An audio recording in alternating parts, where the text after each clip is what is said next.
Tá perfeito. Ah, tá ótimo, então. Vamos dar continuidade aqui. Obrigado.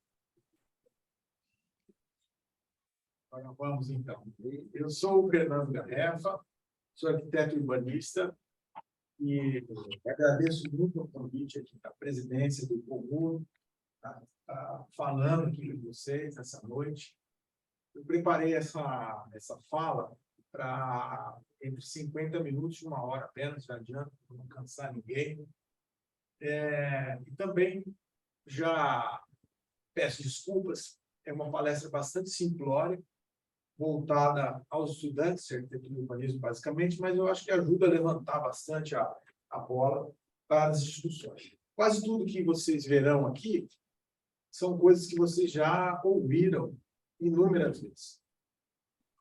Esse título é bastante audacioso, mas é uma provocação.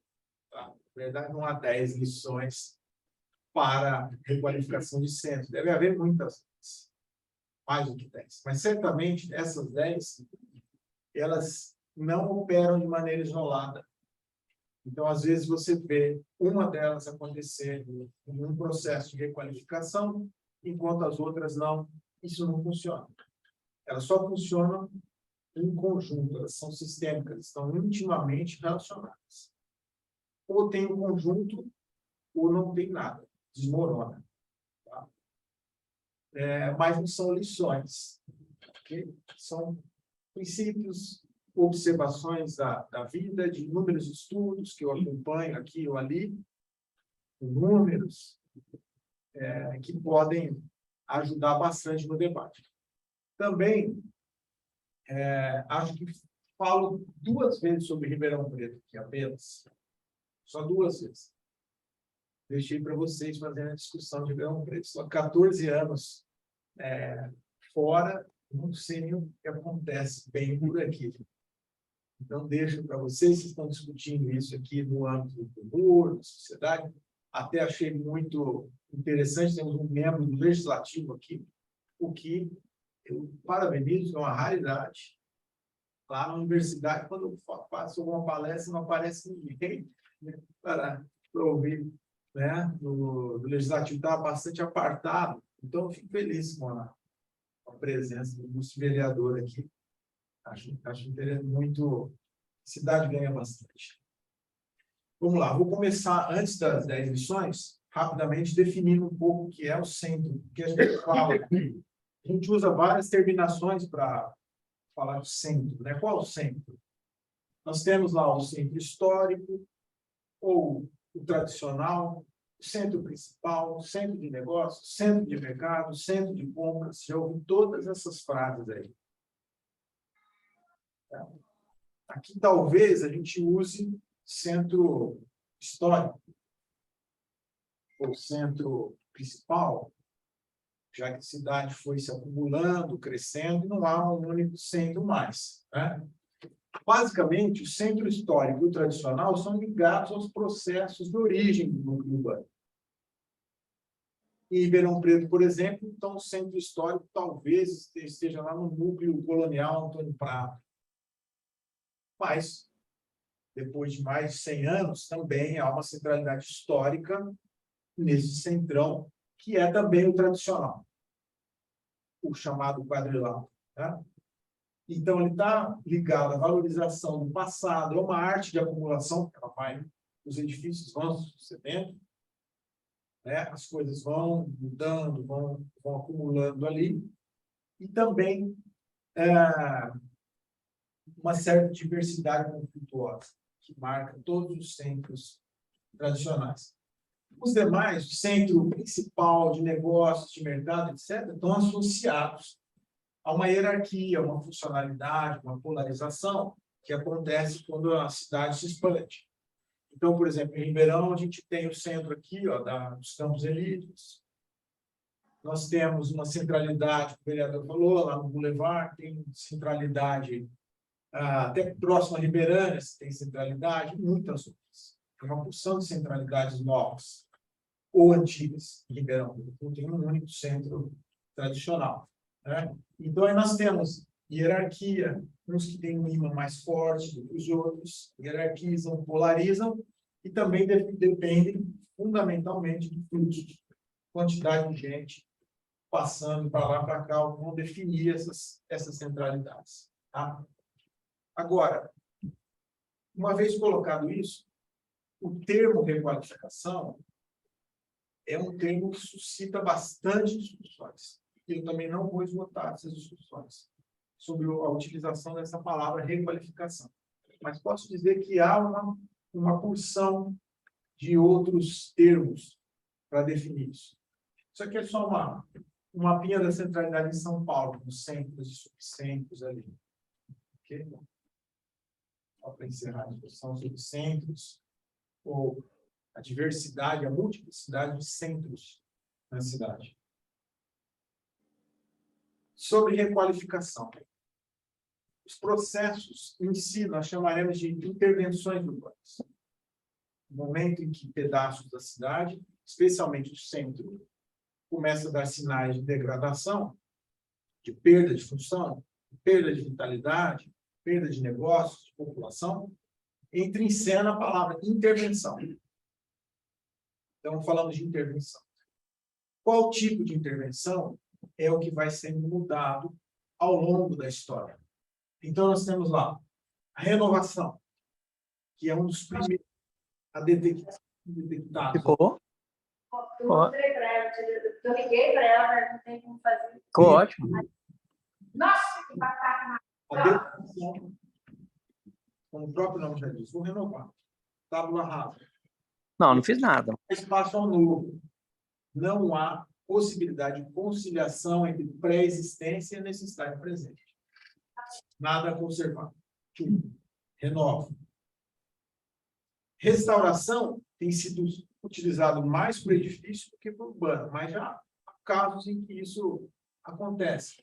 Restauração é retornar o mais próximo possível do original. Não há possibilidade de novas inserções ou inovações ali. Só utilizado em situações de excepcional importância, senão não há espaço para nenhum crescimento ou outros tipos de usos. Depois nós temos a reestruturação, que é a necessidade de modificações na estrutura funcional, por exemplo, da traçado, formato de quadra, modificação de uso do solo.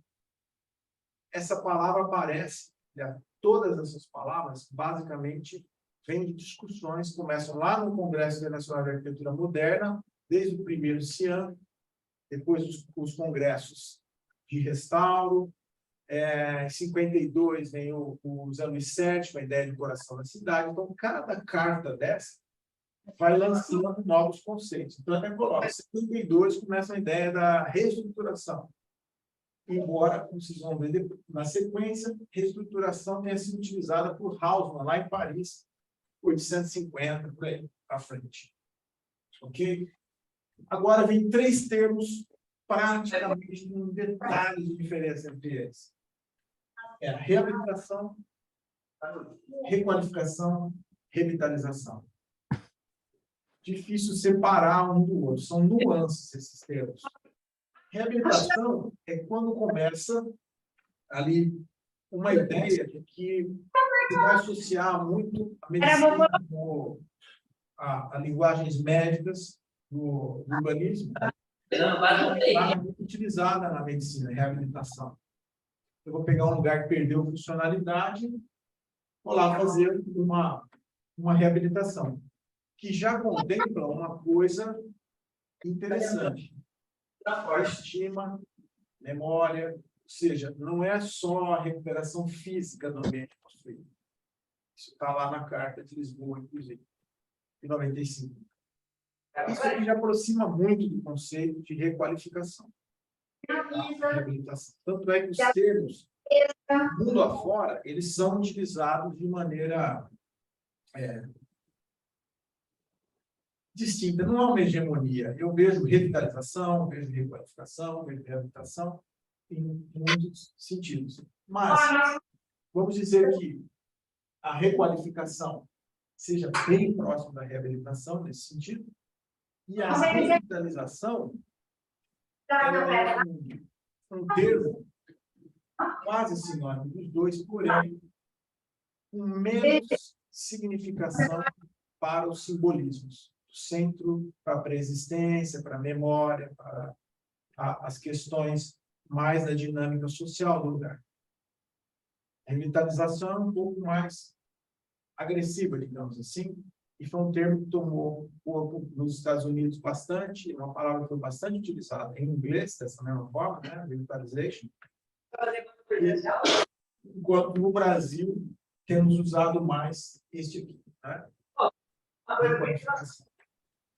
Significaria, então, trabalhar com o ambiente construído, no sentido de reabilitar o lugar, porém, com o olho sempre na pré-existência, nas relações, nas dinâmicas sociais que tem naquele lugar, sem ignorar que há necessidades. Aí se define a requalificação. Por fim, temos a regeneração, que é definida como regenerar o tecido urbano sem rompê-lo, E era a construção. tanto sem compromissos com o entorno, pré-existência, há uma ênfase econômica. Esse termo, regeneração, hoje, em vários países, é o que tem sido mais utilizado para designar essas intervenções urbanas em áreas centrais. Interessante a palestra dele, viu? Muito boa. O uso é controverso, mas ele tem sido utilizado com bastante frequência. Okay? Para nós aqui, vamos continuar, pelo menos para essa discussão, com a palavra requalificação. Mais se aproxima do que a gente tem visto, pensado nos meios acadêmicos e profissionais. Vamos lá. Rapidamente, renovação, que lembra, primeiro caso, o plano de Haussmann para Paris, 1852-1870, que também pode ser uma reestruturação, que mexe com tecido urbano, infraestrutura, etc. Uma tábula rasa, passo a régua, vou começar a edificar de novo. Não importa muito o que estava, qual é a história do lugar. Vou abrir espaço com grandes demolições. Essa aqui era Paris. Essa aqui era Paris antiga, e vai abrir espaço. Já era aqueles boulevards que a gente já viu bastante, né? Depois nós temos a renovação mais ao final dos anos 60, os shopping centers estavam fazendo muito sucesso, em 50, 60 ali. E um ideólogo do shopping center, o cara que criou essa fórmula de shopping center, ele achava, nessa discussão pelo coração das cidades, inaugurada ali nos anos 50, ele achava que shopping center era uma ótima ideia para requalificar, na época, renovar o centro das cidades. Essa foi uma das primeiras dessas tábula rasa, aconteceram muito nos Estados Unidos, esse exemplo. Tanto é que esses anos 50 ficaram conhecidos como Bulldozer Days, que é aquele bulldozer, aquele demolidor de... Acho que é o da bola, né? Tem aquela que demolia construções. Se demolia e construiu algo completamente novo. Isso não funcionou. Tá?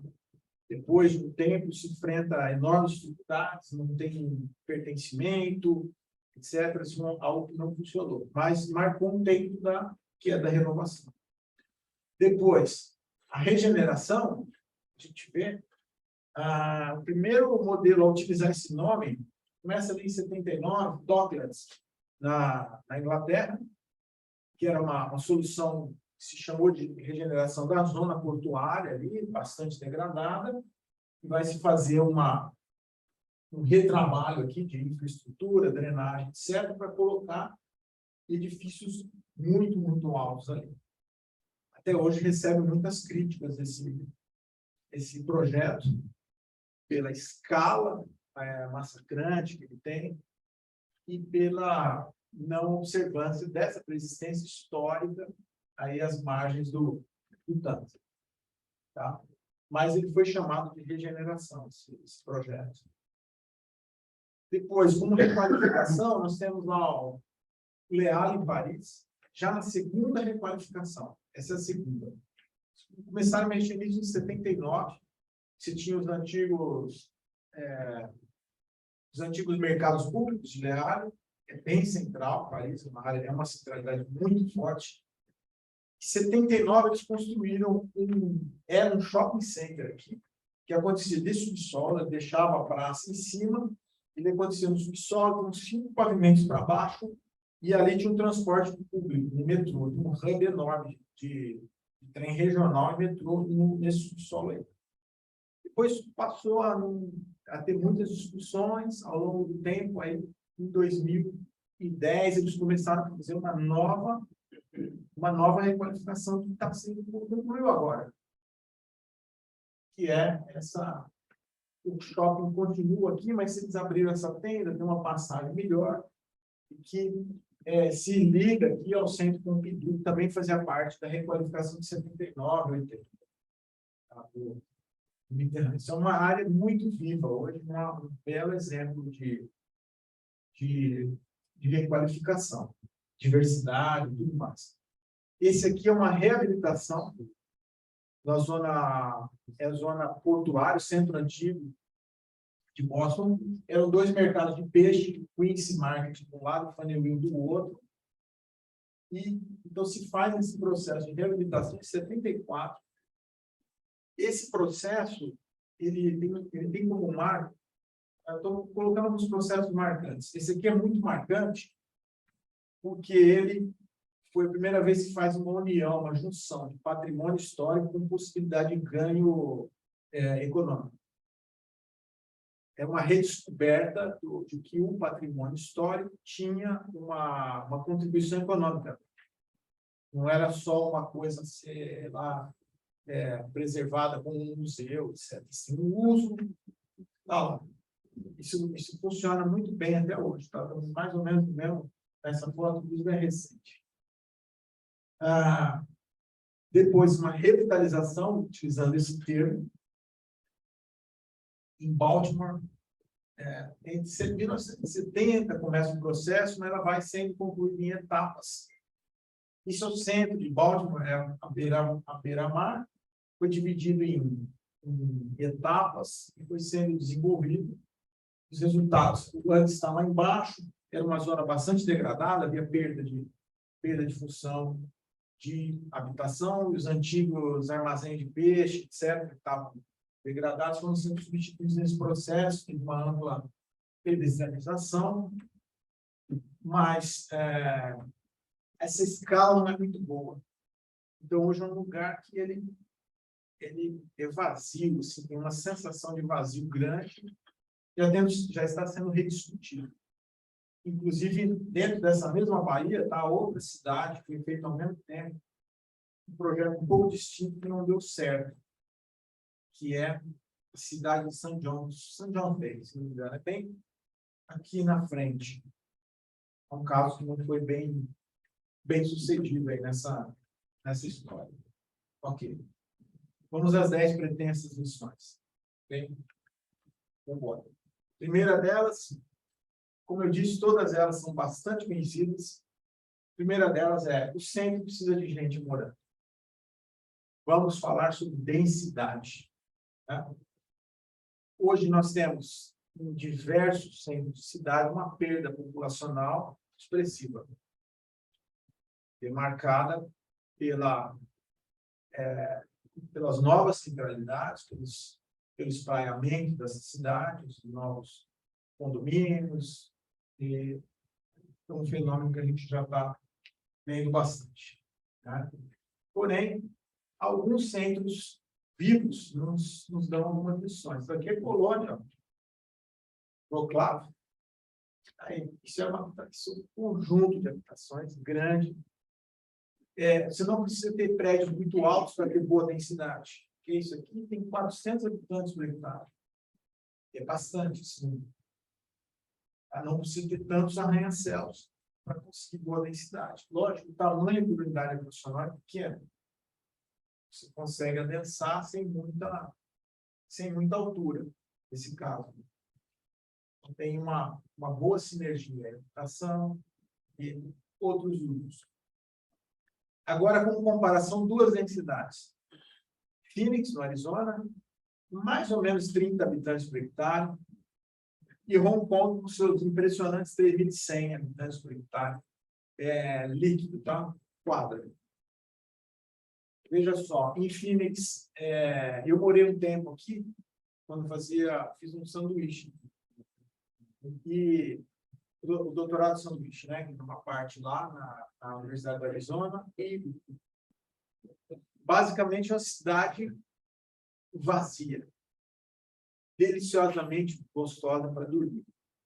Dormia-se muito bem. Porém, para os que têm filhos, os que tiverem passado por isso, toda vez a fralda do bebê acaba na madrugada, na hora de trocar. Eu vivi essa experiência muitas vezes. No sono, se bater a mão no armário das fraldas e tocar o vazio. Não tem fralda. Se for Phoenix, você pega um lenço, qualquer coisa, amarra na criança e só o dia seguinte você vai pegar alguma coisa. Ou você gasta 8 quilômetros para buscar um pão, faz 8 para voltar, 16. Para ir até a padaria. Mas você dorme bem. Em Hong Kong, esse prédio é uma provocação, porque é um dos prédios mais densos do mundo. Eu já até esqueci o nome dele agora. Depois eu lembro. Isso aqui é uma densidade absurdamente grande, porque são muitas unidades, são pequenininhas, isso é 4 vezes o comum, mais ou menos. Mas isso significa que se você acordar no meio da noite com vontade de tomar um sorvete de cupuaçu, ou uma moçada hoje gosta daquelas coisas de açaí, em Hong Kong, às 2 da manhã, você vai achar fácil. Você desce 100 metrinhos para lá ou para cá, você vai achar o que você quer, qualquer hora do dia da noite. Vamos lá, tem uma altíssima necessidade. Então, nessa comparação, a gente pergunta, aí vocês podem responder para responder à vontade, existe uma densidade ideal? É isso? Podemos especular. Na universidade, nós tínhamos alunos da África que ficavam sufocados nos apartamentos estudantis. Achavam muito pequeno, porque tinha um quintal grande, a perder de vista. Se tinha, você tinha apartamento. Os alunos indianos achavam que um paraíso, era muito grande aquele apartamento. Então, a densidade, não diria o Forbes Davis, autor daquele livro Densidade Urbana, a densidade está nos olhos de quem vê. Mas estudos nos permitem, mais ou menos, balizar algumas coisas. O Marshall Etchenique, que é um professor lá de Cambridge, dedicou muitos estudos sobre a densidade e a relação com os usos do solo, pontua mais ou menos em 300. Densidade bruta, tá? Contando toda a área. É bastante. 300 habitantes por hectare. É uma densidade forte, tem sido trabalhada mais ou menos em 300, 400. É o que eu tenho visto em diversos desses novos projetos para a requalificação. 300, 400 habitantes hectares é uma meta que se busca ali alcançar, que atinge um equilíbrio de população e viabiliza os negócios. Faz um mix ali, garante gente na rua e tal. Se trabalhar com 300, aqui é a primeira vez que falo em Ribeirão, né? Peguei o centro de Ribeirão, depois vocês podem me corrigir, porque pode ter alguma... Rapidamente, fiz um pequeno cálculo, tem 200 hectares o centro de Ribeirão, esse quadrilátero aí. Centro tradicional, ou centro histórico, ou centro principal. 200 hectares. Para atingir 300 habitantes por hectare, precisaria ter 60 mil habitantes. Não fiz as contas quanto tem hoje. Não faço ideia. Tem que pegar o setor censitário do IBGE, dá para saber mais ou menos quanto tem hoje. Não faço ideia. Acho que deve ter uns 20 mil, mais ou menos. Talvez menos. Chega a isso, né? Teria que triplicar a população. 60 mil habitantes, seria interessante. A Prefeitura de São Paulo acabou de lançar um projeto de intervenção, e em São Paulo eles assumiram esse nome, intervenção, né? Inclusive com um nome curioso de PIU, né? Projeto de Intervenção Urbana. Estou criando o PIU Centro, está indo para a Câmara agora, por esses dias, para 200 mil moradias. 200 mil habitantes, não 200 mil moradias. No centro da cidade de São Paulo, com uma medida para tentar retomar. Ok? Mas só para a gente pontuar, precisaríamos subir bastante a densidade. Seria a lição número 1. A número 2, garanta a diversidade do uso do solo. Você tem moradia, você vai ter comércio e serviços. Basicamente o setor terciário. Né? Esse é um projeto muito bonito, novo, recente, acabou de sair do papel, acabou de... São feitos em etapas, duram anos, mas agora já está bem completo, em Clichy. Clichy é uma outra cidade colada em Paris, você não percebe que saiu de Paris, mas é outra prefeitura. Clichy, esse projeto é muito bonito, ele envolve quase todas as 10 missões estão aqui, nesse projeto. Tem a área comercial, de animação, as habitações estão aqui, um desenho cuidadoso, porque você tem os primeiros, você tem alguns escritórios, depois a habitação vai estar mais alto para ter aquele sossego da habitação.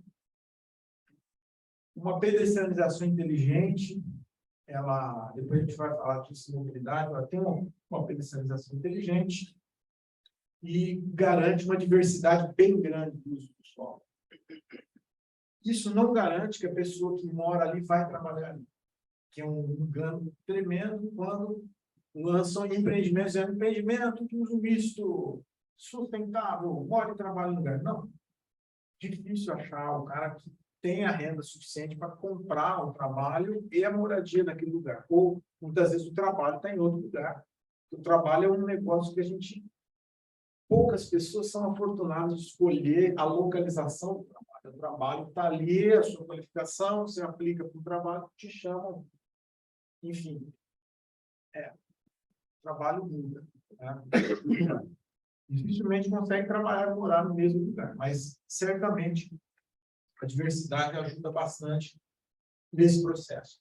Isso aqui é nos Estados Unidos, na cidade de Newark, em Delaware. Esse é um processo tocado pela universidade local, na requalificação do centro. Vejam, eles trabalham um desenho esquemático, possíveis quadras, retrabalham quadras, inclusive, fazendo abertura de quadra, para atividade de comércio, serviços e desabitações em treinamento. Tá? Esse aqui já está saindo do papel, esse aqui é promocional. Isso aqui é uma espécie de... Esse órgão aqui é uma espécie de comune local, que está promovendo todo esse trabalho. Ele está chamando as pessoas para investir no lugar, para morar, enfim. Lição número 3. Bom, você falou que o uso misto era bom. Aí na 3, você fala, cuidado com o uso misto. Muito cuidado, porque é uma delicadeza de desenho do uso misto, que eu acho que é uma das partes mais difíceis para acertar. Porque a habitação requer sossego. Comércio e serviços requer fluxo, bagunça. Muita gente. Como mistura os dois? Quando você fala, uso misto. É a palavra-chave hoje da moda. É todo mundo misto. O desenho é delicado. Porque você mata a habitação. Se você não tiver o sossego da habitação, você mata. Algumas cidades conseguem fazer isso de uma maneira espontânea. Por incrível que pareça, tem uma cidade razoavelmente perto de Uberlândia, a universidade tem campus nessa cidade, chama Patos de Minas. Lá tem espontaneamente uma situação muito, muito interessante. No centro, eles têm uma faixa de comércio inteirinha, espontaneamente, isso aconteceu. É uma faixa, a quadra de cima são edifícios altos, edifícios em densidade, e a do outro também. E aí, as pessoas, 50 metros, elas estão no comércio, estão no serviço, elas andam a pé ali, elas circulam. Porém, isso não afeta a qualidade delas. que é o que aconteceu aqui, ó, nesses lugares. Muito fluxo, muita zoeira, essa habitação não consegue ficar. E quando é edifício alto, a requalificação dele é mais difícil, porque muita gente persiste em morar ali. Quando é casa térrea, você substitui uso. É igual a Ribeirânia, aqui, ó, Gustavo Romano. Pá, fluxo, você vai ter comércio e serviço. A lei pode dizer que sim, que não, o que quer que seja, vai rolar. Como eram casas, foi tudo. Se fosse edifício alto ali, é difícil. Está acontecendo no centro, ali, algumas dificuldades aqui no centro, de Ribeirão Verde, Campos Sales, tem muito fluxo. Os edifícios persistem ali, mas o morador quer sair porque não aguenta o barulho. Então, o uso misto, ele precisa de um trabalho muito delicado dos arquitetos para resolver essa questão. Talvez essa quadra aqui, ó, não seja lá muito boa. É outra coisa que a gente vai olhar. Porque ela... enfim, a gente vai falar sobre isso. Então, o uso misto, ele é delicado. Isso aqui é Uberlândia, uma avenida da cidade, João Pinheiro, dos anos 50 embaixo e atualmente. Mesmo ano, mesma foto, mesma imagem, né? Você tem alguns edifícios, a mesma coisa, dificuldades, porque tem um corredor de ônibus ali, você tem muito fluxo. E como era antes, você tem um uso misto um pouco mais delicado, um armazém e tal, as pessoas moravam, você tem uma outra ambiência que não tem tanto fluxo de automóvel. É um corredor de circulação. Então, isso é uma delicadeza. Precisamos de uso misto, lição número 2. Número 3, cuidado com o uso misto. Precisa ser bem desenhado. Essa aqui mereceria, quase todos esses mereceriam uma palestra inteirinha sobre cada um deles, porque vai ficando algumas lacunas sem falar. Esse aqui eu dediquei um pouco mais. Cuide bem da mobilidade. Vamos lá. Imagem do WR Brasil. Né? Usuários de transportes ativos merecem sombra, água fresca e calçadas adequadas para você andar. No nosso clima, a gente precisa de calçada boa, larga, desimpedida e muita sombra. Muita sombra. Hoje eu fui na João Ramalho, perto da Padre Pires, era um lugar super arborizado, e eu fiquei um pouco chatinho, cortaram várias árvores, né? O sol já está comendo sol. E aí, o pedestre, como é que se estimula o cara a andar? Eu fiz uma pesquisa científica mesmo, está concluindo agora, uma aluna, mestrado. Em shopping center, o cara anda 700 metros sem esforço, sem perceber. Enquanto no centro, essa distância é de 120 metros. 120, o cara já começa a sentir algum efeito, digamos assim. As pessoas são resilientes, elas andam mais do que isso. No centro, se ela precisa, em um lugar ou outro, ela vai ter de andar. Mas ela não está confortável. Então, se quer melhorar o transporte ativo, precisa de muita sombra e calçada boa. Conexão de calçada. Uma das coisas que eu acho que calçada, para nós, ela é, na nossa legislação, ela é responsabilidade do cara do lote. E aí cada um faz uma calçada de um jeito. Você não tem uma uniformidade de piso toda, uma tira estável, que você vai ver só estabelece um caminho, inclusive um travesseiro elevado, você atravessa, uma estabilidade de caminho a gente não tem. Cada um faz uma calçada, inclusive faz uma questão de uma divisa entre uma calçada e outra, às vezes até colocando um degrauzinho para conter a água do cara, do vizinho. Isso é muito comum, muito picão de uma calçada a outra. Isso aqui, ó, sombreamento, elementos de amenidade, que o cara está assentado no meio do percurso. Tudo isso, inclusive, ajuda muito na saúde das pessoas. Diminuir o estresse, inclusive a saúde. Sevilha, Espanha, sombreamento. muito quente. Carcassonne, na França, preocupação em sombrear para dar mais conforto para o pedestre. Hã? Eu brincadeira, se fosse Olinda. Poderia ser, né? Olinda poderia se inspirar. Eu não trouxe, teria vários exemplos, tem exemplo de calçada com esteira, volante, você tem uma subida maior, você tem que cuidar do cara que está andando. Tem que ajudar a ser o mais confortável possível esse caminhar aí. Amsterdã traz um exemplo interessante para a gente. Agora, mudando um pouco das calçadas. Modal de transportes. Tem uma hierarquia modal clara em Amsterdã, que é diferente do Brasil, mas que a gente pode aprender um pouco. Olha só. Aqui, de 0 a 5 quilômetros, de 0 até 500 metros de percurso, nós temos 90% são pedestres. Então, eu preciso preparar um raio de 500 metros à volta dessas habitações com calçada. Minha preocupação é conectar calçada de pedestres nessa escala aqui, 500. Quando começa o percurso, a partir de 1 quilômetro, você começa a ter bicicletas. Um percurso de 2,5 km até 3,7 km, nós vamos ter aí 60% são ciclistas. Então, eu preparo a ciclovia para cruzar bairro de um para o outro dentro dessa distância. E aí vai subindo a participação do carro. Quanto mais aumenta a distância, o carro começa a ser hegemônico. Inclusive, na cidade mais ciclável do mundo, que é Amsterdã. Tem muito carro. Muito carro. A distância vai subindo, os carros vão aparecendo. O carro é um desafio. Mas eu acho legal isso aqui. Quando você faz o desenho urbano, você prepara suas escalas.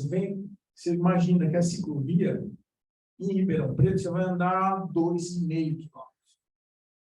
Mais ou menos, por causa da temperatura nossa. Menos do que isso. Então, eu preparo a ciclovia para 2,5 km, conectando bairros assim, a 2,5 de ciclovia. Enquanto o miolo de bairro, na escala ali, casa para o comércio, eu preparo calçada melhor. Pedestre. Ok. Isso é uma boa lição. Tá? Tem uma hierarquia bastante clara de distância. Preparar a escala com distância para pedestre ou ciclovia. No caso deles, eles preparam outras, como o transporte coletivo, especialmente o VLT, que é o elétrico. Usam um pouco o ônibus, mais o elétrico. Outra coisa sensível, intermodalidade. Então, como eu preparei essas distâncias, eu posso trabalhar, por exemplo, a ciclovia ela vai 2,5 km e eu chego numa estação intermodal, onde eu deixo a bicicleta e vou pegar o ônibus, eu tenho que circular mais. Com isso, evita o ônibus ficar circulando indefinidamente, gastando muita energia. Concentra o ônibus nos troncos, rapidez, transporte mais rápido, mais concentração, ônibus mais apertadinho, horários mais justos. Para eu chegar de bicicleta, guardar a bicicleta, o ônibus chegou, fora. Rápido. Não pode demorar muito. Senão as pessoas não querem. Então, eu posso fazer esse esquema. 3 quilômetros de bicicleta, o sistema de deixar essa bicicleta com segurança. Eu falei bicicleta, mas pode ser outro. Você tem muito patinete, você tem todo tipo de bicicleta. A outra coisa importante é que talvez aquela hierarquia, que eu disse algo com 2,5 km para Ribeirão Preto, pode mudar e aumentar com o incremento no uso das bicicletas elétricas. Então, na elétrica, talvez eu consiga andar uns 6 quilômetros, mais ou menos. É bem melhor, né? Elétrica vem crescendo barbaramente, eu acho. Então, talvez aquela escala, a gente já pode pensar numa coisa diferente, um pouco mais ampliada. Mas eu acho que isso aqui é muito importante. Né? Tem onde deixar a minha bicicleta, porque eu sei que concentra mais passageiro, o ônibus, um atrás do outro, mais rápido, só circulando em corredor, nada de ficar andando em meio de bairro, com um veículo que fica melhor. Questão provocativa. Ciclovia para quê? Uma das coisas mais que a gente tem visto mais prevalência agora, por conta da sustentabilidade, é várias cidades fizeram 100 quilômetros de ciclovia, 50 quilômetros, 400 quilômetros, 20 quilômetros. Para que serve? Ciclovia para lazer, para esporte ou para meio de transporte? Então, por exemplo, São Paulo, 400 quilômetros de ciclovia, se não me engano. Aí vem a reportagem da Folha, ó, a maioria delas está onde as pessoas não usam bicicleta para trabalho, eles usam para lazer, para tirar a barriga de chope, para perder a culpa no fim de semana, tá? Aquela... Mas não é para o trabalho. Precisa de ciclovia para as pessoas deixar o carro em casa, para elas irem ao trabalho. E aí faz uma análise, fala onde não precisa, onde os caras mais andam de bicicleta não tem ciclovia. A Folha trouxe detalhadamente, foi uma boa reportagem aquela, ela espacializa tudo, e essa provocação, essa ciclovia da Paulista, até que ela funciona, tem uma densidade muito grande, mas não é o principal lugar, serve de cartão postal, olha, nossa cidade é verde, então ciclovia e tal, mas não é exatamente a mais funcional das situações. Precisa pensar no meio de transporte. Porque se for para esporte, podemos fazer como faz em Ribeirão. Eu tranco a avenida, uma faixa da avenida no fim de semana e um parque no outro, legal. Beleza. No dia a dia, é outro papo, né? Ok. Questões. Qual o futuro dos carros? Não tem como arrancar o carro por decreto, nem por protesto, nem por pedágio. Difícil. Porque o carro traz uma comodidade complicada de você subtrair. O que eu tenho visto é duas correntes distintas. Primeiro, aumento do tamanho dos carros, especialmente os SUVs, grandes carros. Uberlândia, por exemplo, é uma cidade de caminhonetes, assim, muitas caminhonetes grandes, enormes. Todas limpas, assim, mas nunca vi terra essa caminhonete. Não, estou na cidade. Muito legal.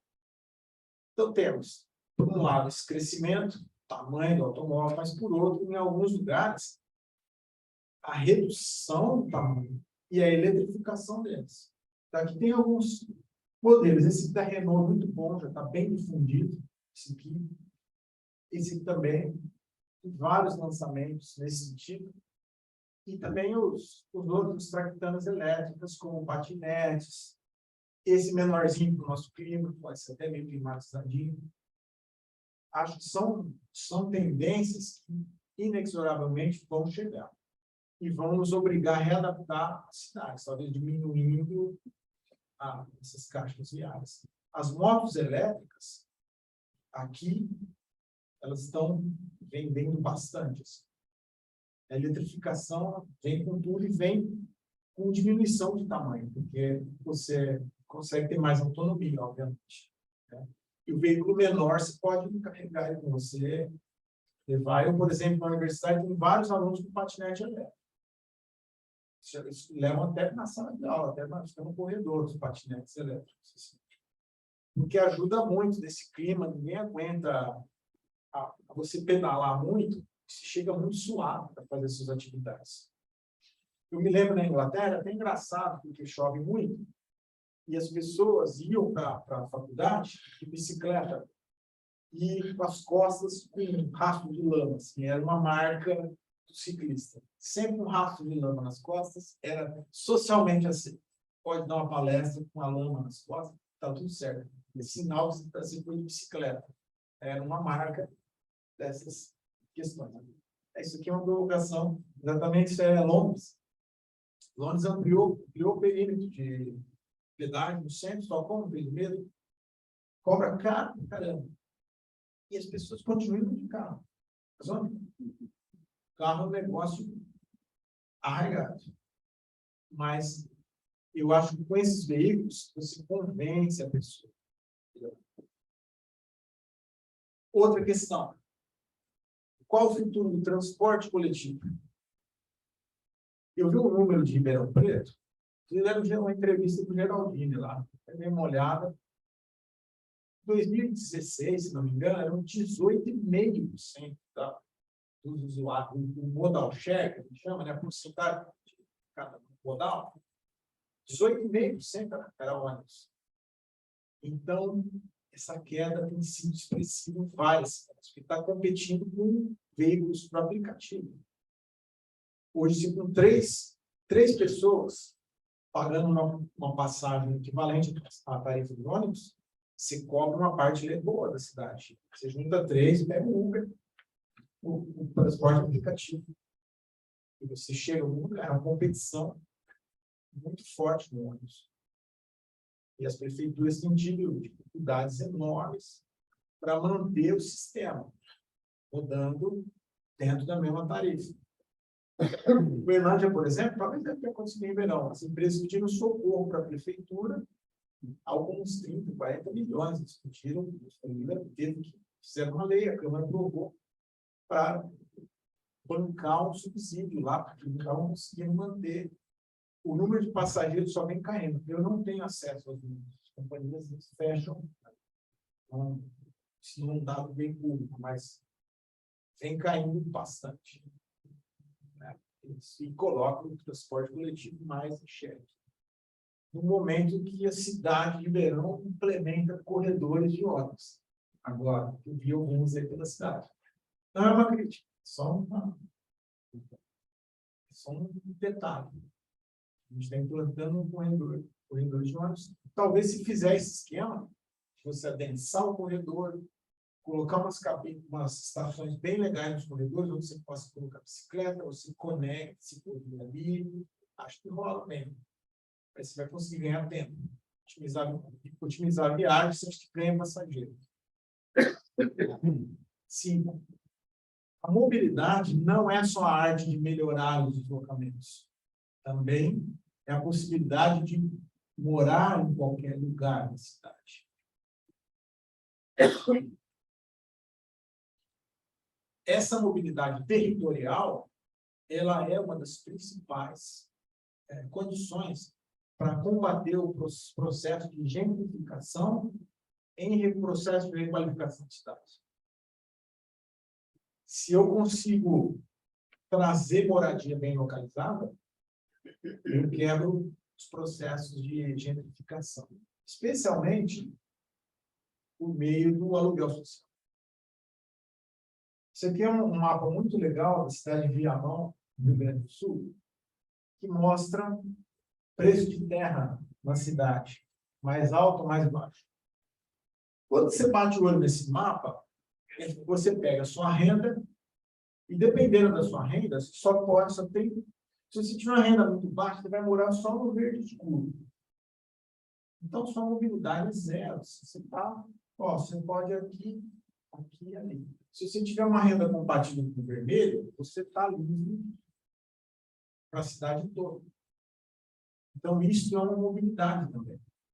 Mobilidade territorial. Quando você traz o aluguel social, você consegue colocar as pessoas morando melhor. Uma localização melhor. Eu digo aluguel social porque a posse está com a prefeitura, com o órgão, não pode ser vendido. Então, você garante que sempre vai ter pessoa com renda mais baixa em lugares melhores. Uma localização melhor. Você sempre vai ter disposição de lugares para as pessoas morarem onde quiserem, especialmente próximo ao lugar de trabalho. No meu caso, por exemplo, a universidade está mudando aos poucos, muito lentamente, para um campus muito longe da minha casa. Eu prefiro ficar onde estou, no centro. Tem um campus muito legal no centro. Só que ele é pequeno hoje para a universidade. E eles têm um campus absurdamente grande depois do anel, muito longe. E de mudar para lá, eu tenho que mudar da minha casa. Eu vou mudar lá perto. Então, essa é a ideia. Eu não fico pregado no território. Se o meu trabalho muda, eu Eu vou perto do trabalho. O aluguel social, ele ajusta muito essa questão. Ele ajuda bastante nisso. Isso aqui é um exemplo de onde eu morava. Na Inglaterra, está longe da gente, eu acho muito forte. Mas tipo de empreendimento razoavelmente novo, 2015, foi finalizado. Eu morei nesse lugar aqui. 20% desse conjunto é habitação social. É aluguel social. É isso aqui, ó. Esse bloco todo é habitação social. Responde a 20% do conjunto. A prefeitura explora, ela determina, a pessoa vai, pede habitação, olha, eu estou morando mal, estou em tal lugar, eu estou sem renda. Então, ela vai alocando pessoas nesse conjunto, muito bem localizados.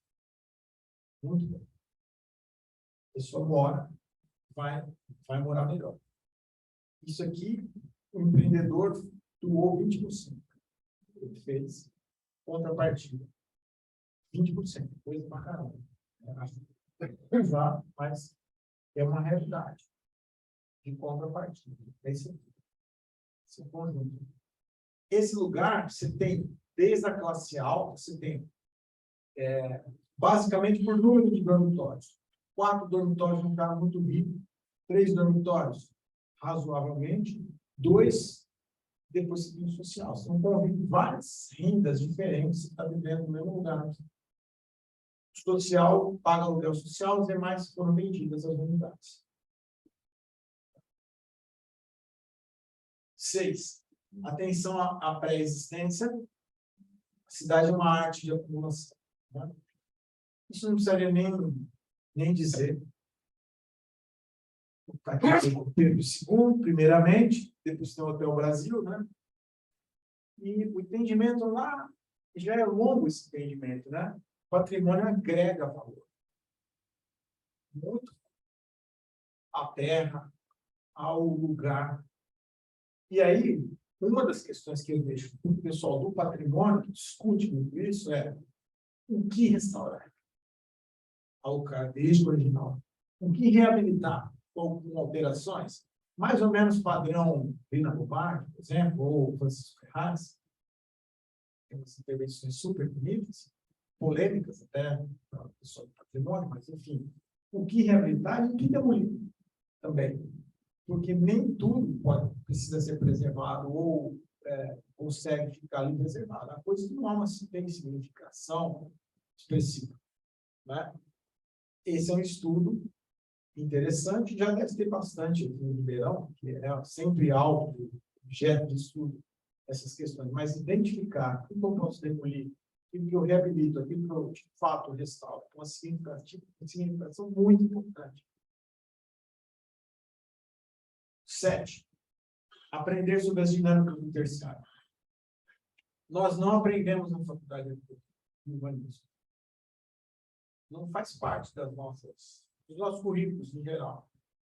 Mas o terciário tem dinâmicas próprias que precisam ser aprendidas. Caso contrário, toda requalificação vai fracassar.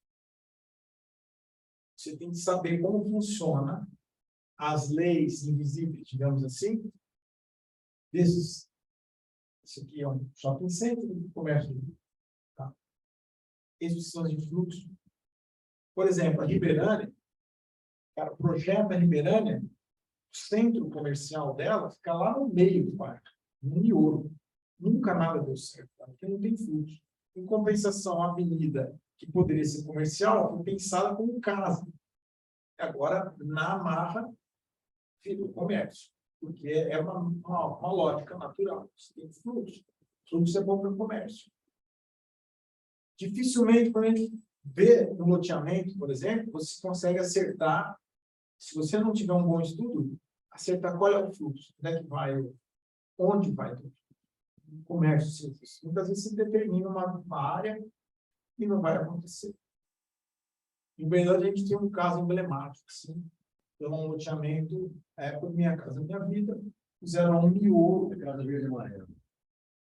Casa Verde e Amarela. Na época, chamava Minha Casa Minha Vida. Aí, você tem o miolo da avenida, era para ser comércio.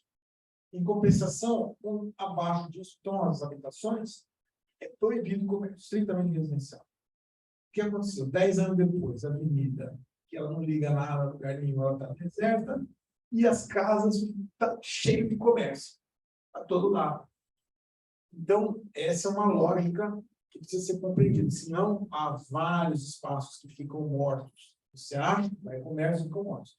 Por exemplo, o plano diretor de São Paulo, foi muito avançado, ele condiciona as fachadas ativas, ou seja, você tem comércio embaixo, residência em cima, como uma condicionante para você ganhar mais área construída. Porém, nem todo lugar isso funcionava. Então, depois de um tempo, se ele ficou com vários edifícios, não foi em nenhum lugar para o comércio. Ali, acabaram convertendo em salão de festa do prédio e tal, porque não rolava aquilo que a lei dizia. E aí eu dou alguns livros. Esse aqui é muito legal. Esse cara ele é um antropólogo. E ele tem todos os macetes. Ele trabalhou muitos anos com isso. Ele punha câmeras. Ele trabalhava analisando imagens de câmeras, qual o comportamento das pessoas, como é que elas andam. E descobriu várias coisas. Muitas descobertas nesse livro, que é muito interessante. Esse aqui é o meu livro, do trabalho. Eu visitei 200 shopping centers mortos nos Estados Unidos e tento mostrar por que eles morrem. Tá? Que é um prejuízo enorme. E esse aqui é o da Eliana Vargas, que é uma aula geral sobre tipologias comerciais, como elas funcionam. É uma obra muito legal, o Espaço Terciário. Eu recomendo para a leitura, porque para intervir é preciso conhecer a dinâmica terciária, comércio. O arquiteto precisa conhecer, senão vai projetar um negócio que não vai funcionar. Vale até para quem está fazendo projeto dentro do interior de lojas, especialmente esse aqui, ó, quem lida com o interior de lojas, etc. 8. Espaço público, né? Aqui é essa palavra dos princípios artísticos é uma homenagem ao Camilo City, lá, entre 19 e 20, que falava muito preocupado com a beleza das cidades, com as praças, qualidade das praças e tal. Lá, muito atrás, eu usei até esse título, seus princípios artísticos. Né?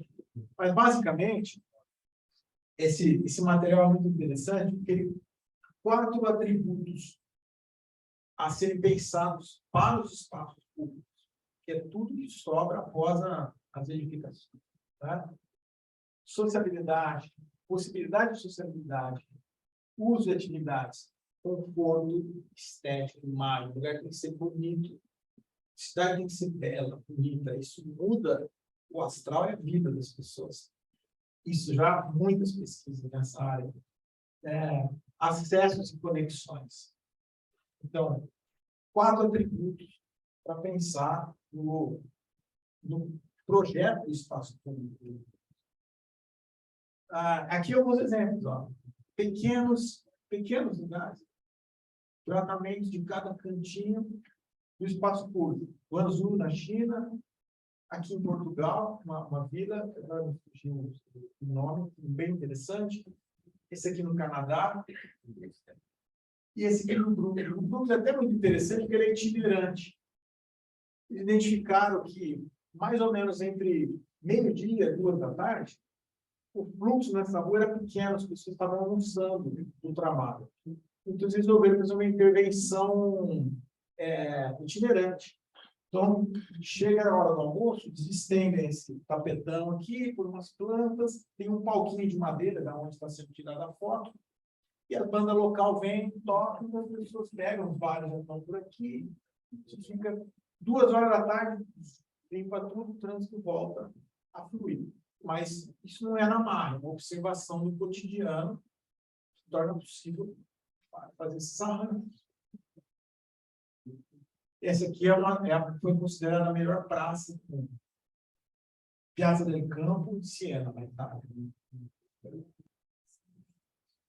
Saudade?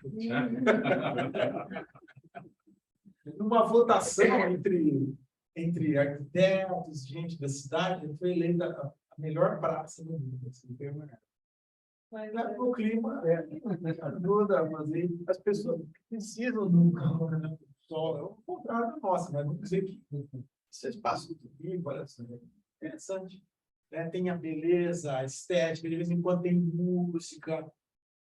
Corrida de cavalo. O povo lá na cabeça não sobra aí, né? Aí,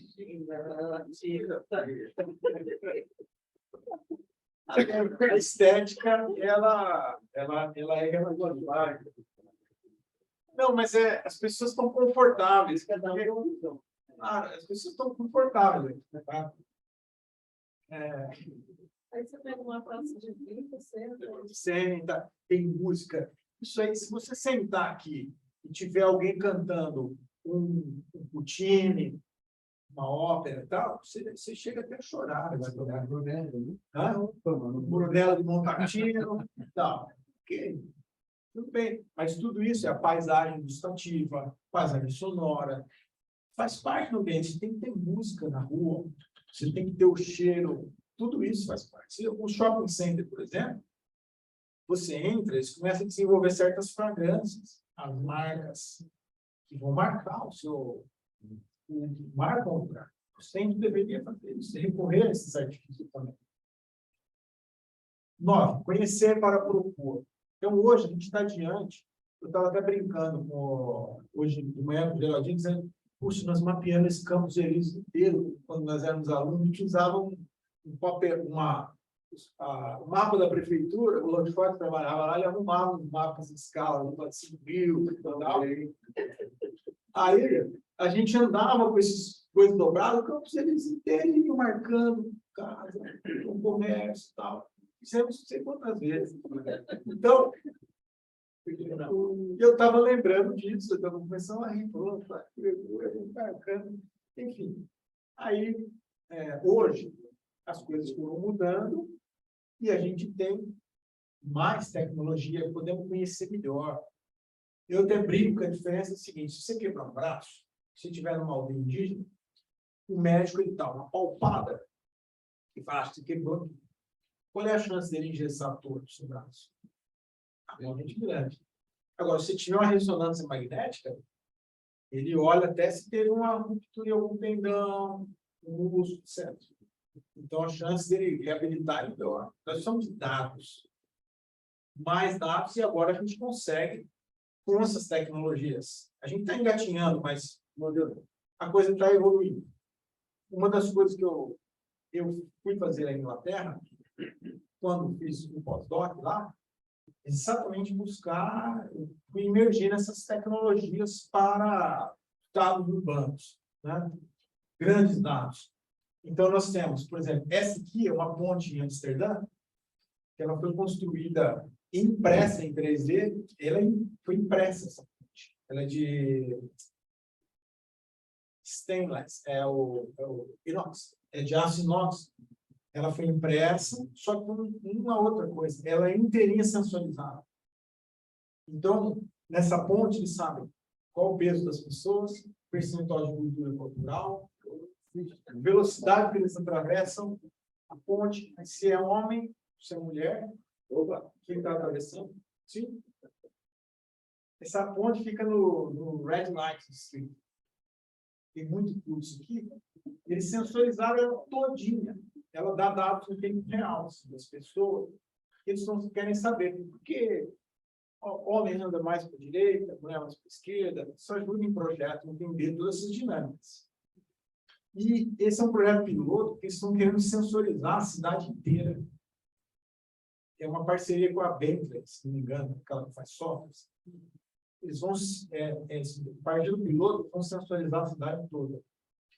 Isso aqui, ó, hoje, é o melhor laboratório, o Sensible City Lab do MIT, que eles têm trabalhado, que está muito acima de nós, nas tecnologias desse tipo de sensoriamento de cidades, dados, muitos dados. Isso nos ajuda de maneira.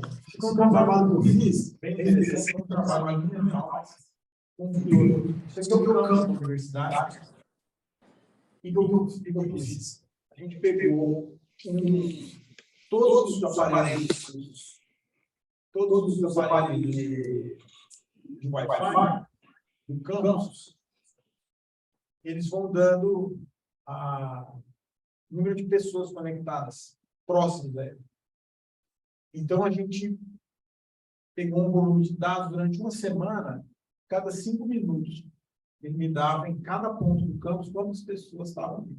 Então, isso permitia gerar mapas de calor por dia, para entender no campus como é que as pessoas se deslocavam em cada hora, para ajudar a universidade a criar, a melhorar o sistema de pedestrianização ali. E depois a gente foi ver quais atributos tinham, por que as pessoas andavam tanto em determinados lugares, para observar que qualidades ele tinha e tentar replicar em outros que estavam vazios, por exemplo. Isso ajudava muito. Eram montanhas de dados, porque cada 5 minutos ele me dava todos os dados dos roteadores. Essa era a palavra aqui. Todos os roteadores. Né? E aí consegui espacializar esse mapa. Esse aqui eu acho muito legal, uma pesquisa nova, que é o seguinte: você pega o Twitter e você geolocaliza menções das pessoas no Twitter. Então, por exemplo, você pode categorizar várias.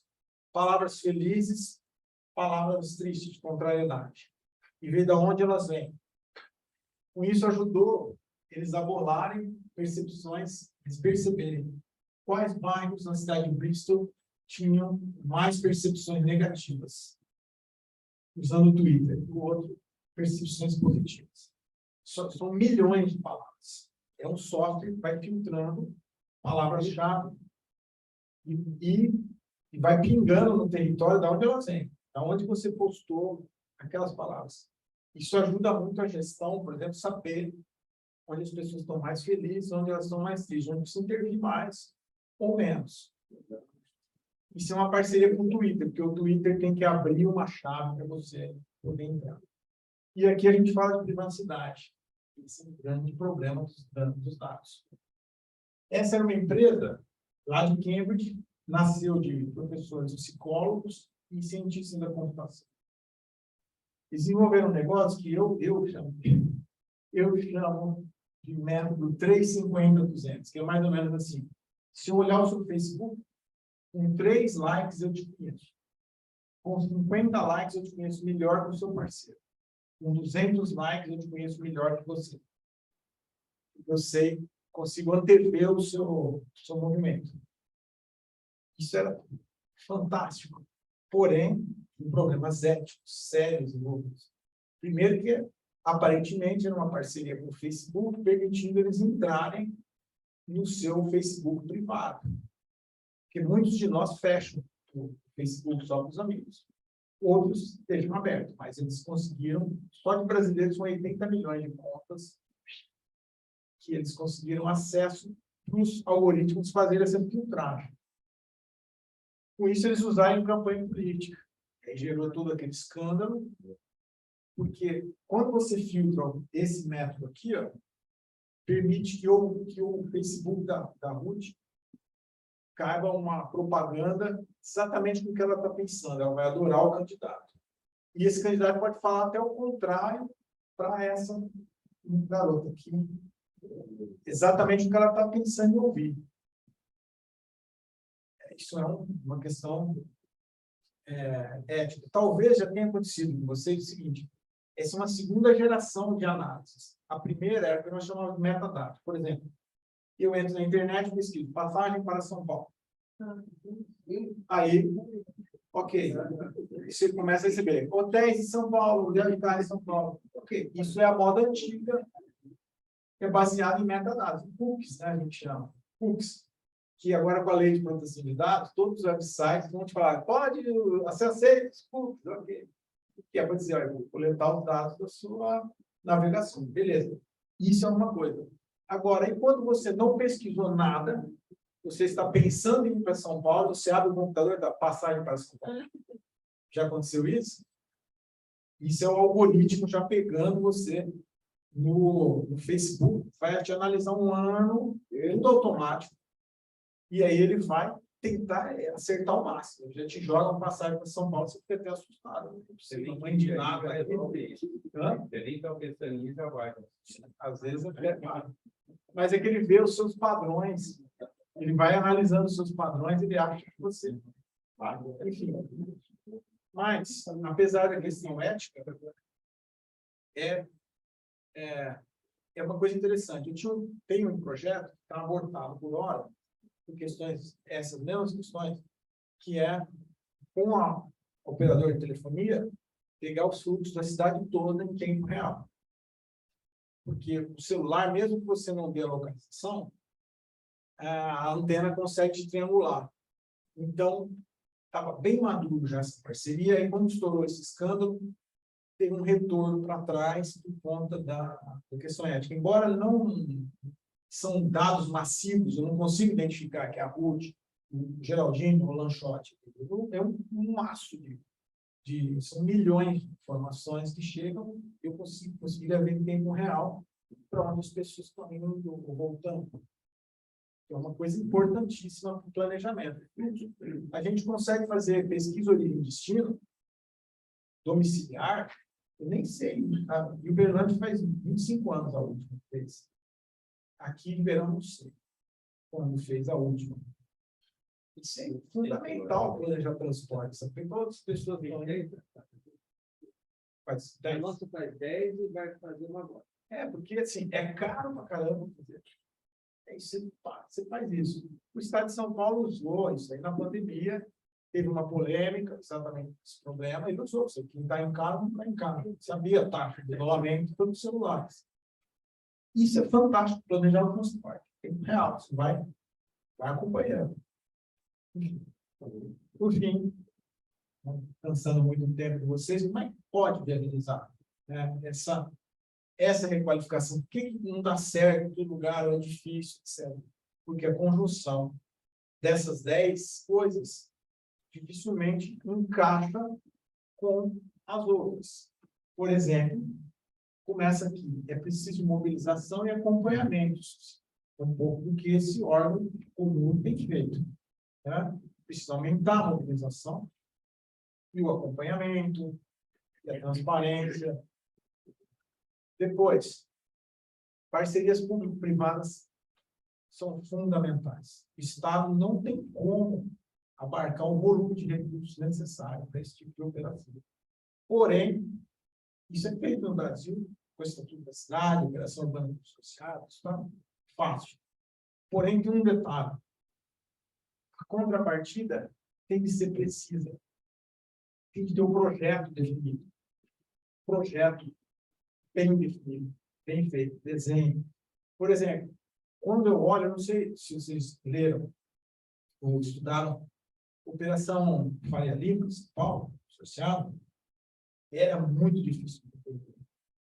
Era um negócio assim, absurdamente grande, muitas regras para cá, não tinha um desenho bem definido. Então, você perde todas as 10, aquelas 10 princípios ali, eles vão se perder no espaço. E isso é que outros países do mundo têm feito melhor que a gente. Eles definem a contrapartida dentro do que a municipalidade gostaria de, quanto qualidade ambiental. Isso é importante. Trabalho técnico multidisciplinar contínuo, porque isso não é um trabalho estático, ele não para. A demografia muda. Por exemplo, onde eu morava, Sertãozinho, morava 50 metros da escola. Moravam muitas pessoas. Na rua, aquela efervescência de rua, para a escola. Tal. Hoje não mora ninguém mais naquele lugar. Ninguém mora. A prefeitura tem que pegar um ônibus e buscar crianças para levar para a escola de outro bairro, porque os escolas dali não enchem nenhuma sala de aula. Então, tem que ser contínuo. Por fim, gestão dedicada.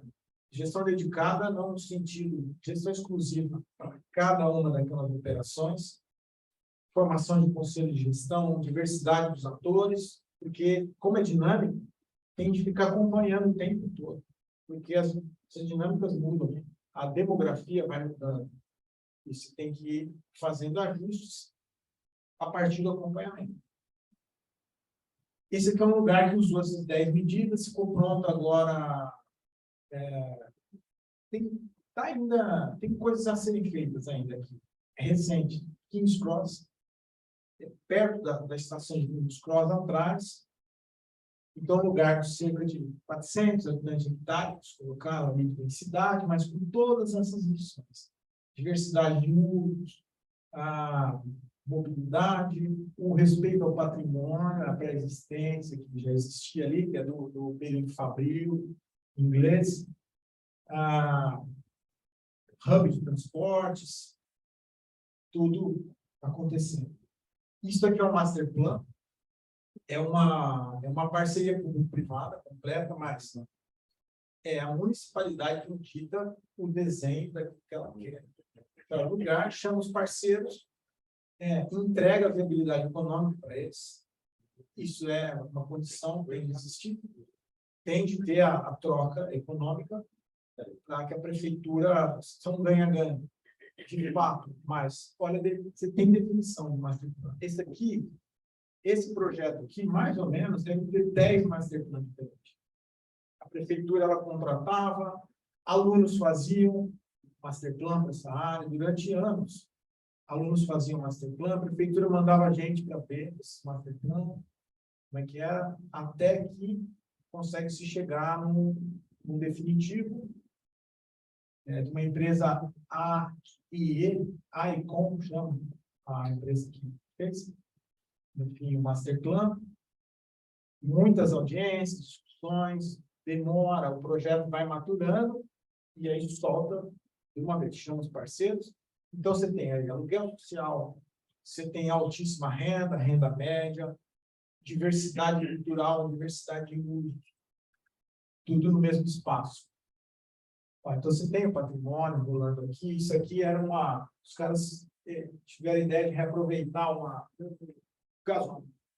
Era bomba de gás da era do século XIX, ainda não tiraram, construíram um prédio por dentro que era um marco da área e tal.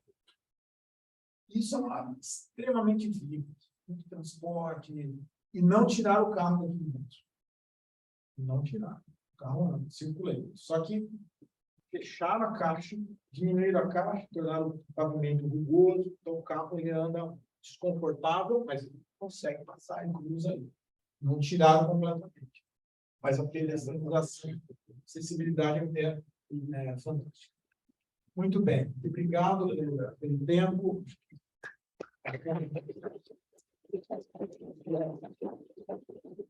Agora, a palavra é de vocês.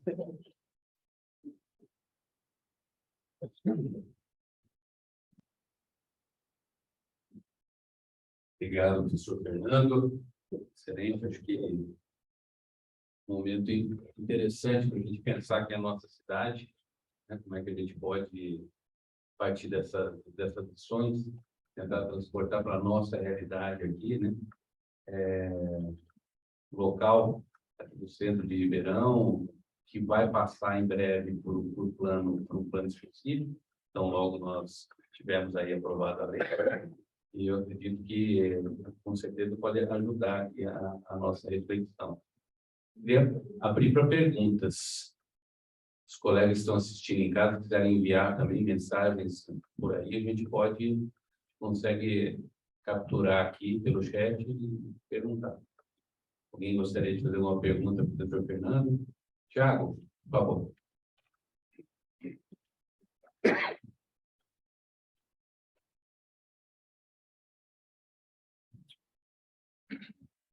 Obrigado, professor. Foi muito legal, né? Então, sei lá quantos anos de urbanismo.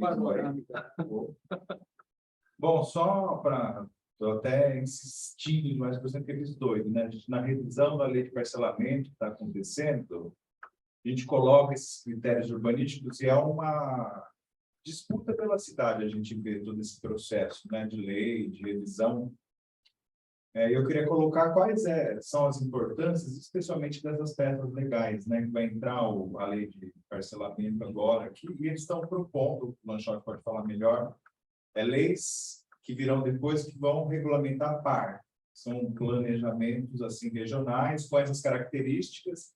Já tem que aproveitar até o Lanchotte aqui, porque eu acho que isso vai envolver uma gama de pessoas, da prefeitura, da sociedade, de quem mora nesses territórios também. Eu não sei, não tenho nem como mensurar como é que vocês vão fazer isso e como que isso vai ser proposto em lei, né? Então, a minha questão é mais para instigar até já esse início de debate. Eu acho que isso já vai chegar em seguida, né? Porque o Comur, eu acho que vai ter uma participação bastante ativa e importante. E a gente pensar como que o Comur pode ir para o território também. Eu acho que isso é um caminho para a gente conhecer, né?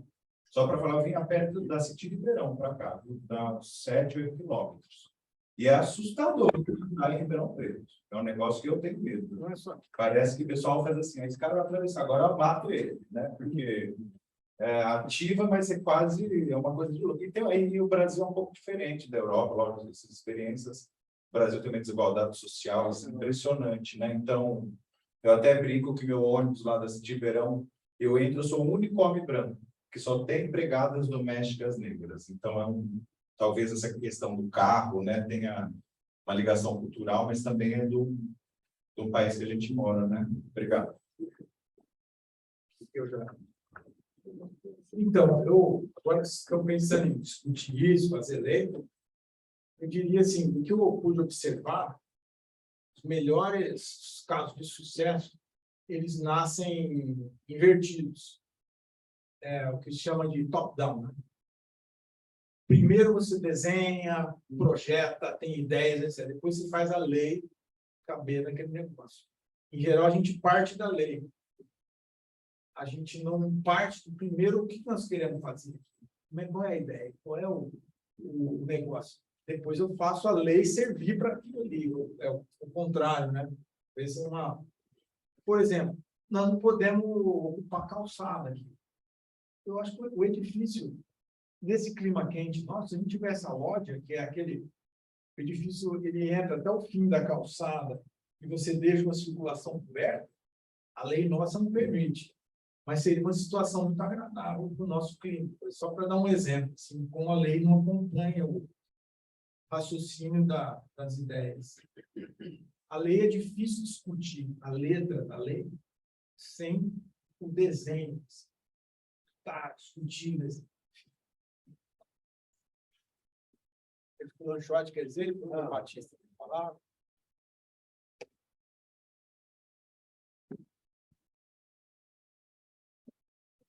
Estou na frente também.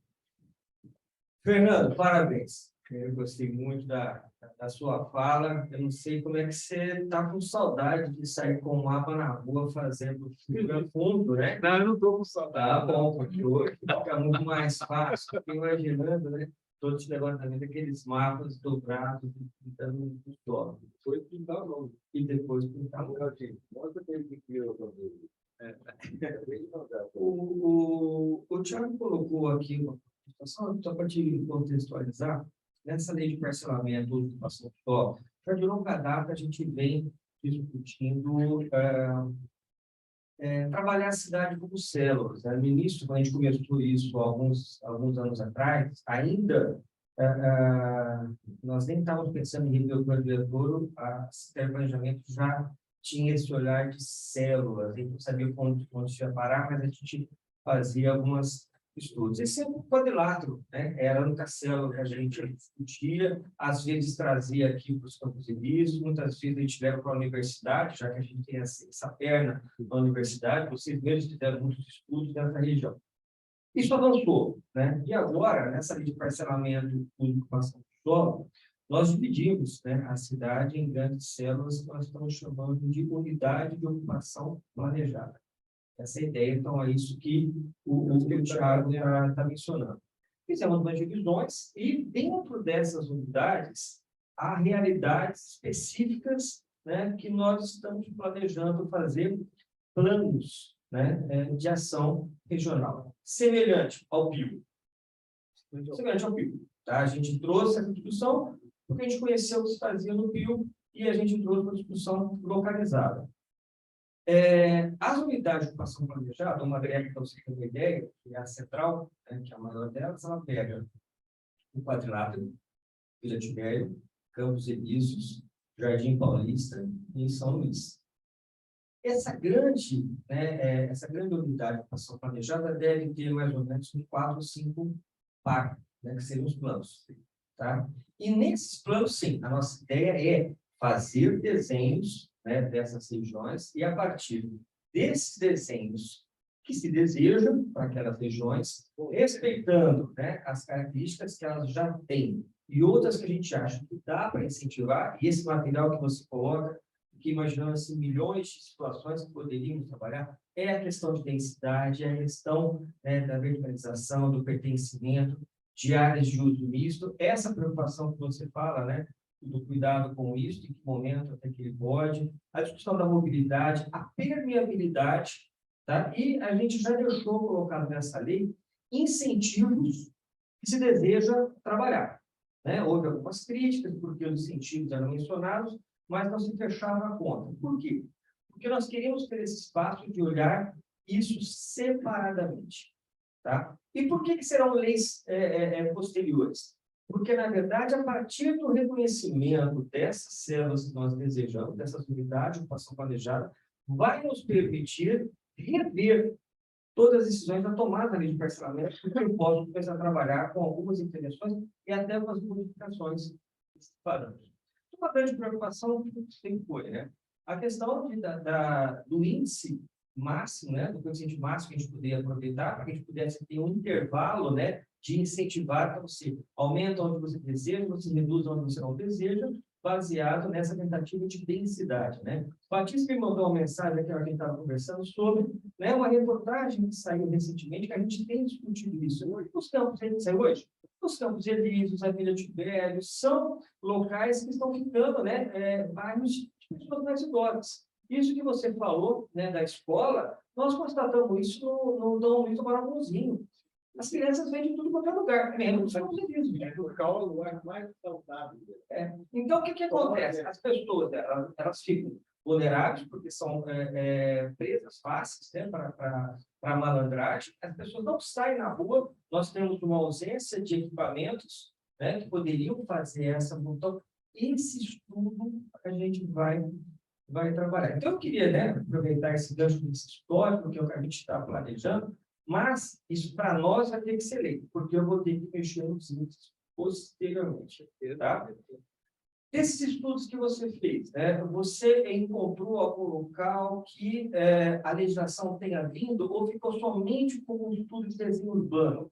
Porque se a gente tivesse uma ação mais efetiva, né, do poder público com a parceria com a iniciativa privada, eu já vi muitas coisas, em Milão é um bom exemplo, e precisou de lei, né? Bastou um incentivo, bastou o poder público dar os incentivos, a iniciativa privada foi lá, né, e fez a sua parte. Você se lembra de algum local que foi necessário ter uma lei que obrigasse, desobrigasse, cobrasse ou, né, incentivasse de alguma outra forma? Para ver o que a gente está, se é o caminho certo, nós estamos fazendo? As melhores iniciativas, as melhores que eu vi no shot eram sempre precisavam de legislação, mas sempre específica para aquele caso particular. Sempre a partir do desejo se modelava a legislação, inclusive fazendo conta de contrapartida, por exemplo, que o mercado chama de VGV, né? Quanto você vai botar de metro quadrado a mais ali. E isso era muito bem alinhavado depois do master plan todo discutido, aí sim se escrevia a lei que serviria para aquele empreendimento, não para a localidade. Não para uma localidade toda. Porque, em geral, o da localidade toda são diretrizes muito simplórias. Assim. São diretrizes simples, do tipo assim, quase como uma carta de princípios. Tipo, nós vamos preservar o meio ambiente, melhorar a mobilidade, dar prioridade ao pedestre, buscar quase que o nosso estatuto da cidade, digamos assim. Eu acho que ele é muito inspirado Aí a lei tem que caber dentro desses princípios, obviamente, mas sempre específica para dentro, para cada célula dessa. Cada célula é uma lei diferente, que não é uma lei tão compreensiva. Você tinha um arrazoado de leis feito para cada um desses lugares. Talvez, mais ou menos, o quadrilátero central, por exemplo, ele caberia pelo menos uns 5 ou 6 unidades diferentes, ali, talvez, porque tem muitas particularidades, né? Então, do que eu vi era isso, né? Desenhar, pensar o lugar primeiro, organizar tudo. Muitas vezes os developers, não, os empreendedores participavam também.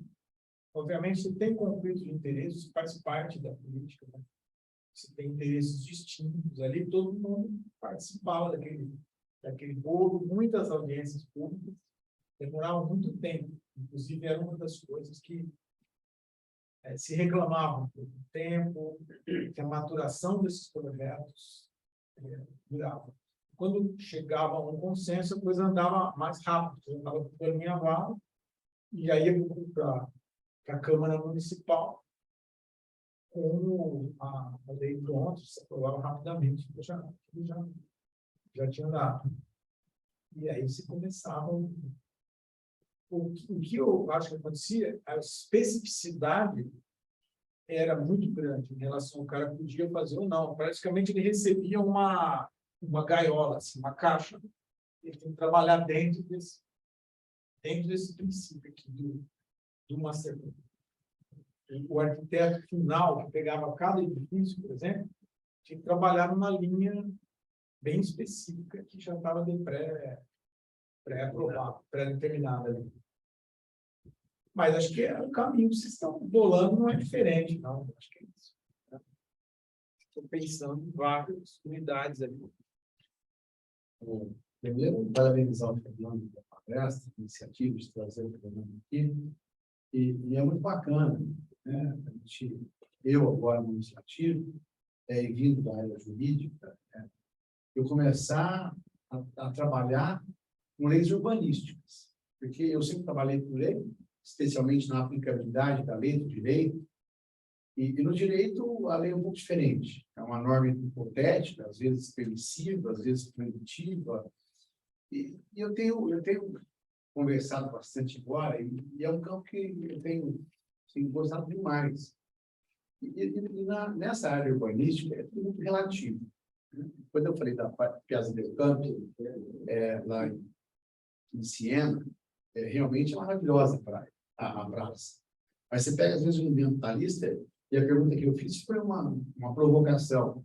Às vezes, o ambientalista olha a praça, que é maravilhosa, de 1250, e fala, mas não tem uma árvore. Né? Realmente, a praça é maravilhosa, sem ter árvore. Quando eu vou a Brasília, eu xingo os Oscar Niemeyer no suposto, porque não é possível, né? Porque acaba a fralda, você vai na esquina, não tem farmácia. Aí você anda no bairro, não tem farmácia. Aí tem outro bairro a 15 quilômetros que só tem farmácia. Aí o outro só tem supermercado, a cidade não tem planejamento de pedestre, né? Não tem metrô. Você vai a Buenos Aires, o metrô tem 200 anos. Tem uma cidade, eu estava conversando até com o Geraldini, ele falou, mas foi uma cidade planejada para 1 milhão de pessoas. Mas era previsível que, sendo a capital de um país, o fluxo de pessoas que para lá seria muito grande. Então, eu gosto de ver como que o urbanista pensa a cidade. E uma coisa que eu queria especificamente perguntar para você, Fernando, eu tenho um filho, aqui em Ribeirão, ele não vai na padaria da esquina sem carro. Então, tudo que ele faz é carro. E ele foi para São Paulo, e ele levou o carrinho dele novo para São Paulo, para São Paulo, o carrinho está aqui e tal.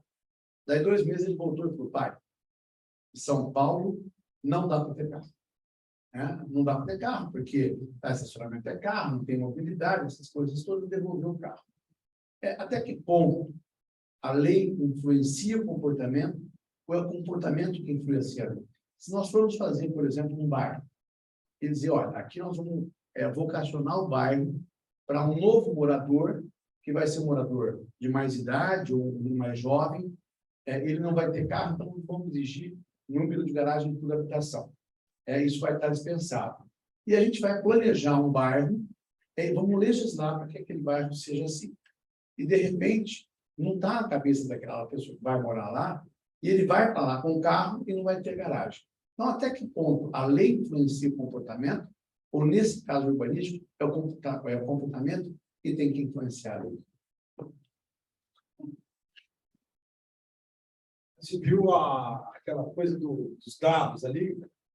Exatamente para tentar acertar melhor no projeto. Então, o comportamento deve influenciar a lei. Mas, no caso de Brasília, por exemplo, um equívoco de entendimento do setor terciário. Simples assim. Quando se pensa superquadra, não tem como, a densidade dela não é suficiente para o comércio de conveniência. É farmácia, padaria, porque tem pouco morador, você vai vender meia dúzia de pão de manhã, não vai. Então, o que começa a acontecer com Brasília? Especialização do comércio na superquadra. Você falou, tem superquadra, a 105 Sul é de iluminação. Aquilo que era para você ter padaria, ou farmácia, etc., não rola. Tem densidade ali no local. Mas quando junto um monte de comércio do mesmo tipo, aí todo mundo tem que ir, se especializa a quadra, isso é um clássico. Mas o arquiteto ou o planejador urbano não consegue dar conta 100% de ser, esse bairro aqui, a rotina vai ser esta. Até porque a demografia muda muito rapidamente, os hábitos mudam muito rápido. Então, se for fazer esse plano, requalificação do quadrilátero central, é 20 anos, mais ou menos. Você vê, porque provavelmente você vai ter que fazer os pedaços. Você vai fazer uma parte pequena, outra. Você vai acompanhando. Quando você termina a primeira parte, você já tem que vir retrabalhando de novo. Isso. A dinâmica muda. Talvez em 20 anos as necessidades mudam. Sobre o carro São Paulo, a metrópole funciona diferente da cidade média. Porque é muito travado, a dimensão é grande e o cara tem uma densidade enorme que viabiliza metrópoles. Tanto é que o preço de metro quadrado, nossa proximidade de linha de metrô é muito caro. Que é uma comodidade, a metrô. Carro sempre vai. Tenho parentes que moram, levam horas no carro para lá e para cá.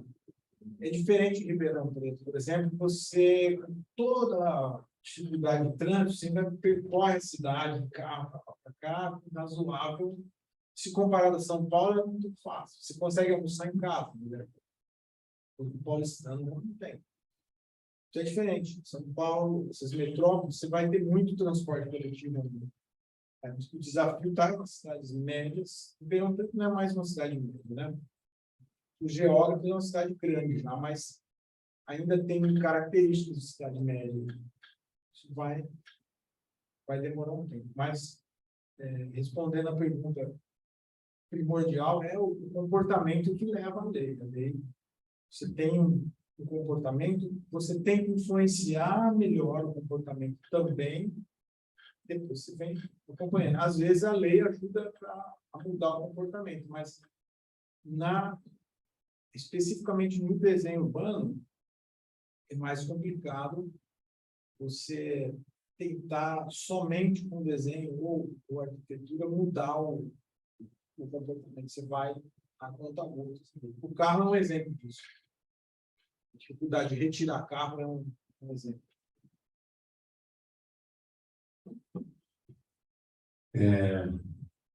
Temos ainda uma pergunta do Batista e vamos seguir aqui para o encerramento. Nós estamos aqui com o limite do nosso horário. Batista, por favor.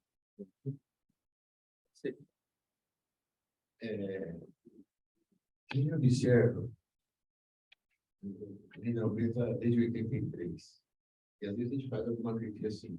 O Ribeirão Preto não tem planejamento. O pessoal fica bravo com isso. Né? Há 5 anos atrás, nós fizemos um manifesto. Os empresários da construção civil escreveram o seguinte: a cidade está crescendo, está espirrando. E houve muita crítica de relação a isso. algumas alternativas. Poxa, mas você quer que pare a cidade? Como é que vai fazer?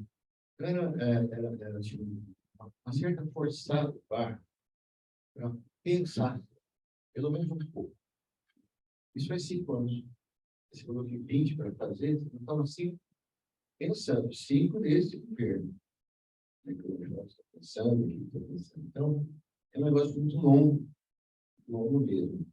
E o mundo empresarial, na parte liberal, você não consegue segurar, é o que a gente escuta, né? E aí causa um desequilíbrio enorme. Só para encerrar, temos um comentário. Assim, qual é a função do governo? O que será a função do governo? Básico. Equilibrar as coisas. Levar a coisa ao equilíbrio, né? Urbanisticamente, socialmente. Então, hoje, Ribeirão é desequilibrado. Nós temos o menor preço por metro quadrado de habitação popular, habitação velha, habitação do Brasil em cidades principais. E parece que a construção civil está bombando, mas estão complexos, bem complicados.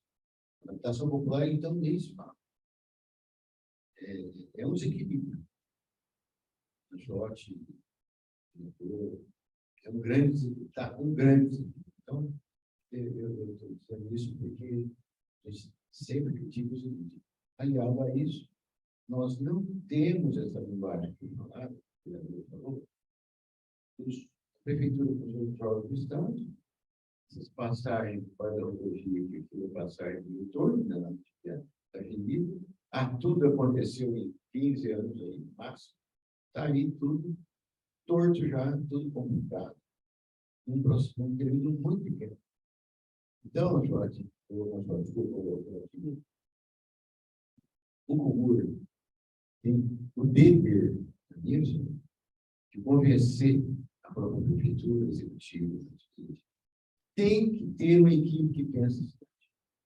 Não pode mais ficar assim. Entra uma coisa, entra outra. Não pode. A gente está admitindo isso. Nesse governo, quando foi a reeleição, conversamos isso, fizemos uma reunião lá na estação comercial, mas não virou. Então, tem que ter algo que saia dos técnicos, dos arquitetos, dos engenheiros. Tem que ter. Viu, vereador? Tem que ter. Não dá para ficar. Depois ficar pensando, o outro mudou tudo, agora o outro. Não existe isso. Obrigado, Batista. Esse é um desafio, né? Para além das nossas competências regimentais, conselheiros aqui presentes, né? É um desafio. Fernando, mais uma vez, obrigado. É uma grande satisfação poder recebê-lo aqui, né? Ouvir a sua palavra, essa experiência que você, nós sabemos que você percorreu o mundo aí, nesses últimos 15, 20 anos aí. Isso é uma contribuição, de alguma forma, uma contribuição para a sociedade. Bacana. Obrigado. Vou trazer a professora Simone também para falar de habitação em breve. Vamos construir uma agenda aqui conjunta com o nosso Conselho Municipal de Habitação, e já leve, por favor, o convite à professora Simone em breve, para a gente fazer uma ação conjunta aqui, habitação e urbanismo, porque o tema, pelo que a gente viu aqui, promete, né? Então, encerramos por hoje. Obrigado. Tchau aos colegas que estão nos assistindo de casa. Mais uma vez, obrigado.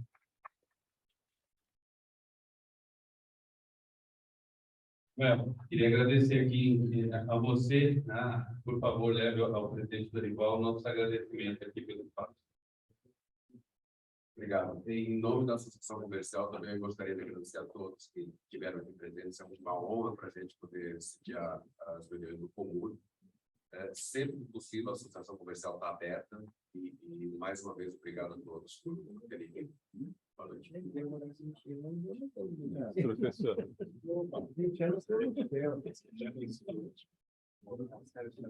Obrigado.